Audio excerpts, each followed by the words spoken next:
জোরপূর্বক মুসলিম মেডিকেল শিক্ষার্থীর মুখের বোরকা খুলে ফেলেছে উগ্রবাদী হিন্দু ভারতের বিহারের মুখ্যমন্ত্রী নীতিশ কুমার। এই ইসলাম বিদ্বেষী চরম বেয়াদব। চিন্তা করতে পারেন যে একজন মুখ্যমন্ত্রী হয়ে কেমন করে মুসলিম নারীর মুখে হাত দিতে পারে, ইভেন হাত দেওয়ার পরে তার নিকাব খুলে ফেলতে পারে। এ ধরনের দুঃসাহস।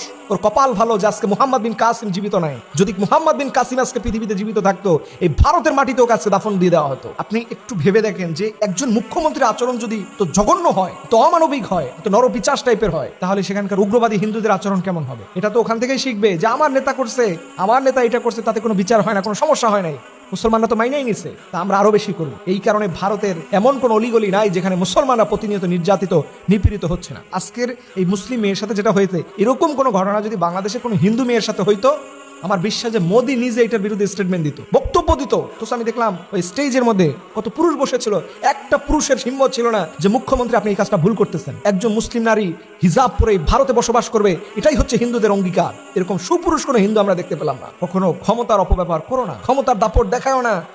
নবীজি সাল্লাল্লাহু আলাইহি ওয়াসাল্লাম বলছেন, ক্ষমতার অপব্যবহার করো না, ক্ষমতার দাপট দেখাও না। নবীজি কিন্তু তোমাদের নিয়ে একটা ভবিষ্যৎবাণী করে গিয়েছেন, এটা চিরেই ফলবে। যেদিন ফলবে, এই মুখ্যমন্ত্রী নীতিশ কুমার তোমার স্থান থাকবে না। তুমি যে কোথায় পালাবা এক আল্লাহ ছাড়া কেউ জানে না।